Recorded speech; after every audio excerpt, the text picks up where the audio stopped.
In my hometown, there's an old house that no one lives in. The Jones family who bought it over 40 years ago abruptly moved out of it and never looked back. It's rumored that the family experienced things like doors slamming, lights flickering, whispering, and other noises. It became too much for them and they packed up and left. Since they were well off and didn't need the money, they kept the house, not wanting anyone else to be harmed or affected by the paranormal activity. The grandkids of those owners started renting it out for Halloween parties, and they've even turned it into a haunted house around that time as well. A few years ago, my friends and I rented that place out for an evening because my best friend is a paranormal investigator. He does live Facebook investigations and wanted to do a Halloween special at this particular location. We were going to spend 24 hours in the house, and we were live streaming the entire 24 hours. We got to the house about 4 hours before we planned to start the live. We had so many cameras and pieces of equipment to set up, and we also filmed a history of the house with the current owners. We started the live stream once it got dark, so around 6 or 7 p.m. The house was huge, so we had plenty to explore and many areas to investigate. An hour in, when we finished giving the viewers the history of the house, we were surprised when one of the REM pods that we placed in the dining room went off. Which, if you aren't familiar with REM pods, they're devices used in paranormal investigations. They light up and make annoying high-pitched noises when a person or entity touches them. It was early in the evening for activity to be starting already, but then again, we all firmly believe that if a building is haunted, it's going to be haunted no matter what time of day it is. We wandered over to the room the REM pod was going off in. It was still going as we approached it. When we introduced ourselves, the REM pod stopped going off, almost as if whoever was touching it was politely listening. We encouraged whoever it was to touch the REM pod again, but they didn't, so we moved back out of the room. For about an hour or so, nothing more happened. We were just interacting with the chat and bantering amongst ourselves. There was a thud somewhere upstairs, so we grabbed the camera and headed up. About halfway up the stairs, James stopped and yelled out, "Guys, there's a glass vase shattered on the floor. Walk carefully." There was a small coffee table with a decorative vase at the top of the stairs, but now the vase was shattered all over the floor. We checked the footage and saw the vase slowly inching off of the table, almost as if someone was gently pushing it. As far as we could tell, there was no air coming from anywhere that could have made it fall on its own. After cleaning it up, we took our first breakaway, we call it. When we do a breakaway, we take all the cameras and investigate different parts of the house to give viewers multiple views. A short while later, after everyone broke off from the group, I was in the kitchen and heard whispering, but it sounded like it was coming from a pantry of all places. It sounded like two people whispering excitedly, or even whisper fighting. I made my way over to the pantry and opened it, but of course no one was sitting in there whispering.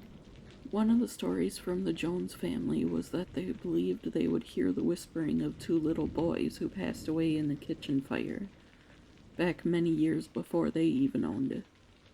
Back then, owners didn't have to disclose that people passed away or that there had been fire damage at one point. So when the Joneses bought it, they knew nothing because they were new to town. Through the years, the rumors circulated that the Joneses would hear the boys whispering in the kitchen near the pantry, because they'd been sneaking down to get cookies when the fire broke out. They hid in fear because they didn't want to get in trouble for stealing cookies in the middle of the night, and they ended up succumbing to smoke inhalation. Later, we were all sitting around telling paranormal stories from our childhoods, just to entertain our live viewers, when there was yet again a loud thud from upstairs. The next thing we knew, a child's toy from the toy pile upstairs came bouncing down the stairs and came to a stop at the bottom. We were all frozen in our spots. If there weren't 5 of us that just witnessed it, we wouldn't believe what we just saw. If the spirit of the little boys who died in the kitchen fire are here, please touch one of the cool-looking devices we have set up or make another toy move, James said. We were all still in disbelief. We had so much good evidence already, but what we experienced next was the coolest, but probably most chilling experience any of us have had to this day. About 5 minutes after James asked the spirits to make a noise or make themselves known, there was a loud noise upstairs that made us all jump. We nearly ran upstairs. When we got halfway up, we stopped. The REM pod we placed up there in the playroom was going off, but also the wooden toy chest was tipped over on its side, and all the toys that were battery operated were going off. There was one toy that was singing the ABCs. Another was rolling around on the floor lighting up. It was one of those balls that made noises and rolled around to try to entice babies to crawl to it. And there was a glowworm toy lit up as well. We couldn't believe it. All of us were just standing and staring. The live stream chat was silent. They were there witnessing the same thing we were. Everyone was so stunned, we couldn't make a sound for at least 2 to 3 minutes. We've done many other investigations, but none were this active and this powerful. The rest of the night, we experienced everything from more whispers to lights flickering and doors closing. It was a location we've always talked about going back to. Keep going on your channel, Mandy. You're going to have a huge audience someday. We all start at 0, but now our paranormal group has over 200,000 followers. I remember the early days. It seemed so slow and discouraging sometimes. Thank you so much to this listener and his group. If you're listening, feel free to share your group or page in the comments so we can all watch the investigation. I know you left your group name out of respect, but I personally enjoy promoting others in the same niche.